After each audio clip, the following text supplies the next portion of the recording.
ಹೋರಾಟ ಮಾಡಕ್ಕೆ ಬಂದಿರೋಂಥ ವ್ಯಕ್ತಿ ನಿನಗೆ ತಾಕತ್ತಿದ್ರೆ ಇನ್ನೊಂದು ಮಠ ಕಟ್ಟು.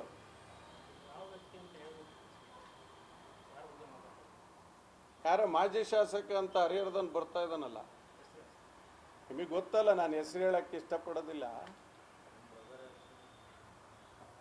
ಇವತ್ತು ನಿನಗೆ ತಾಕತ್ತಿದ್ರೆ ಪರ್ಯಾಯ ಮಠ ಕಟ್ಟ, ಆ ಸ್ವಾಮಿನ ಕರ್ಕೊಂಡು ಕಟ್ಟಿ ತೋರ್ಸು ನಿಂದು ಏನೈತಿ ತಾಕತ್ತು ಅಂತ. ಎಲ್ಲರಿಗೂ ದಮ್ಮು ತಾಕತ್ತಿದ್ರೆ ಬರ್ರಿ ಗಂಡಸರು ಅಂತ ಹೇಳ್ತೀಯಲ್ಲ, ಇವತ್ತು ಸದ್ಯದಲ್ಲೇ ಬರ್ತೀವಲ್ಲಿ. ಇವತ್ತು ನಾವು ಗಂಡಸರಾಗಿದ್ದಕ್ಕೆ ನಾವು ಉಚ್ಚಾಟನೆ ಮಾಡಿದ್ದೀವಿ. ಇವತ್ತು ನಾವೆಲ್ಲ ಕಳ್ಳರಂಗೆ ಬಂದು ಹೋದ್ರಿ ಅಂತಂತ ಹೇಳ್ತೀರಿ. ಕಳ್ಳರಂಗೆ ನಾವು ಬಂದಿಲ್ಲ, ಕಳ್ಳರಂಗೆ ಇದ್ದಿದ್ದು ನೀವಲ್ಲಿ ಗೇಟ್ನಾಗೆ, ನಾವು ಎಸ್ಕಾರ್ಟ್ನಲ್ಲಿ ಬಂದಿದ್ದೀವಿ. ಎಸ್ಕಾರ್ಟ್ ಯಾರಿಗೆ ಕೊಡ್ತಾರೆ? VIP ಗಳಿಗೆ ಕೊಡ್ತಾರೆ, ಸರಿ ಇದ್ದರಿಗೆ ಕೊಡ್ತಾರೆ, ರಕ್ಷಣೆ ಮಾಡ್ತಾರೆ. ಸಮಾಜದ ಆಸ್ತಿ ಇವರಿಂದ ಸಮಾಜಕ್ಕೆ ಒಂದು ಬೆಲೆ ಇದೆ ಅನ್ನೋರಿಗೆ ಎಸ್ಕಾರ್ಟನ್ನು ಕೊಡ್ತಾರೆ. ಕಳ್ಳರು ಬಂದಂಗೆ ಹೋದ್ರು ಅಂತಂತ ಮಾತಾಡ್ತಿರಲ್ಲ, ಕಳ್ಳರು ನೀವು. ಏನು ಬಳಸ್ಕೋಬೇಕು? ಎಲ್ಲಿ ಇವನ ಒಂದು ಬೇಳೆ ಬೇಯಿಸ್ಕೋಬೇಕು ಅಲ್ಲಲ್ಲಿ ಹೋಗ್ತಾನೆ ಅವನು. ಯಾಕಪ್ಪ ಇಷ್ಟು ದಿವಸ ನೀವು ಬಂದಿರಲಿಲ್ಲ? ಏನು ನಾವು ಸುಮ್ಮನಿದ್ದೀವಿ ಅಂದ ತಕ್ಷಣ ಏನು ನಿನಗೆ ನಾನೇ ಎಲ್ಲ ಅಂತ ತಿಳ್ಕೊಂಡ್ಬಿಟ್ಟಿದೀಯಾ ನೀನು? ಯಾರಿಗೆ ಹೆಂಗೆ ಬೇಕಾರಂಗೆ ಮಾತಾಡೋದು ಕಲ್ತ್ಬಿಟ್ಟಿದೀಯಾ ನೀನು?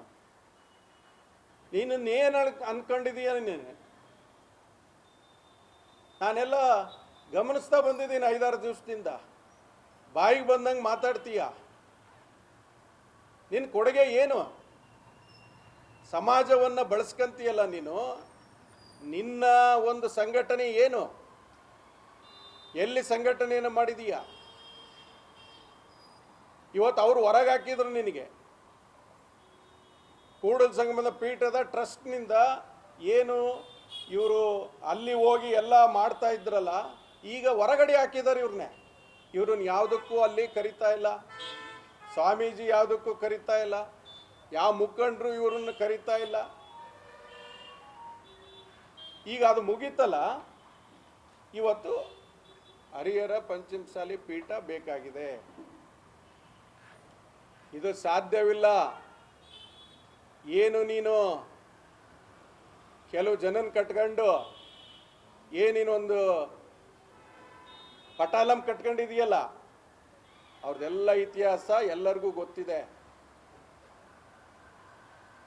ಇವತ್ತು ಲೆಕ್ಕ ಕೊಡು ಚಳುವಳಿ, ಲೆಕ್ಕ ಕೊಡು ಚಳುವಳಿ ಅಂತೀಯಲ್ಲಪ್ಪ. ನೀನು ಫಸ್ಟ್ ಲೆಕ್ಕ ಕೊಡು. ಕೂಡಲ ಸಂಗಮ ಪೀಠಕ್ಕೆ ಕಾರ್ಯಕ್ರಮಗಳಿಗೆ, ಅಲ್ಲಿ ಮೀಸಲಾತಿ ಹೋರಾಟಕ್ಕೆಲ್ಲ ಇಲ್ಲಿಂದ ಎತ್ಕೊಂಡು ಹೋಗಿದೆಯಲ್ಲ ದುಡ್ಡು, ದವಸ ಧಾನ್ಯ, ಹಳ್ಳಿಗೆ ಹೋಗಿ ದುಡ್ಡು ಎತ್ತಿದೆಯಲ್ಲ, ದುಡ್ಡು ಎತ್ತಿದೀಯಾ, ಅಕ್ಕಿ ಎತ್ತಿದೀಯಾ? ಏನು ನಮಗೆ ಗೊತ್ತಿಲ್ಲ ಅನ್ಕೊಂಡಿದೀಯಾ? ಸುಮ್ಮನಿದ್ದೀವಿ ಅಂದ ತಕ್ಷಣ ನೀನು ಏನಾದರೂ ಮಾತಾಡಿದ್ರೆ ನಡೆದೋಗುತ್ತೆ ಅಂತ ತಿಳ್ಕೊಂಡಿದೀಯಾ? ಜನರ ಮುಂದೆ ನಾವು ತರ್ತೀವಿ, ಬೇಕಾದಷ್ಟು ನಮ್ಮ ಹತ್ರ ಪಟ್ಟಿ ಇದೆ. ನೀನು ಎಲ್ಲಿ ಒಯ್ದು ಕೊಟ್ಟಿದೀಯಾ? ಅದನ್ನು ಎಷ್ಟು ಬಳಸಿದೀಯಾ? ಎಷ್ಟು ಮಾರ್ಕೊಂಡಿದ್ದೀರಿ? ಏನು ನೀನು ಮುಂದೆ ಬಿಟ್ಟು ಮಾಡ್ತಾ ಇದೆಯಲ್ಲ, ಅವನ ಚರಿತ್ರೆ ಏನು, ಯಾರ ಚರಿತ್ರೆ ಏನು, ಎಲ್ಲದೂ ಗೊತ್ತೈತೆ. ನೀವು ಎಷ್ಟೆಷ್ಟು ಮಾರ್ಕೊಂಡಿದ್ದೀರಿ, ಏನು ಮಾಡಿದ್ದೀರಿ ಎಲ್ಲದೂ ನಾವು ಲೆಕ್ಕ ಕೊಡಿ. ಕೂಡಲ ಸಂಗಮ ಪೀಠದ ಹೋರಾಟದ ಲೆಕ್ಕವನ್ನು ಕೇಳಕ್ಕೆ ನಾವು ಪ್ರಾರಂಭ ಮಾಡ್ತೀವಿ. ಕರ್ನಾಟಕ ನ್ಯೂಸ್ ಬೀಟ್ ಫಾಲೋ ಮಾಡಿ, ಸಬ್ಸ್ಕ್ರೈಬ್ ಮಾಡಿ.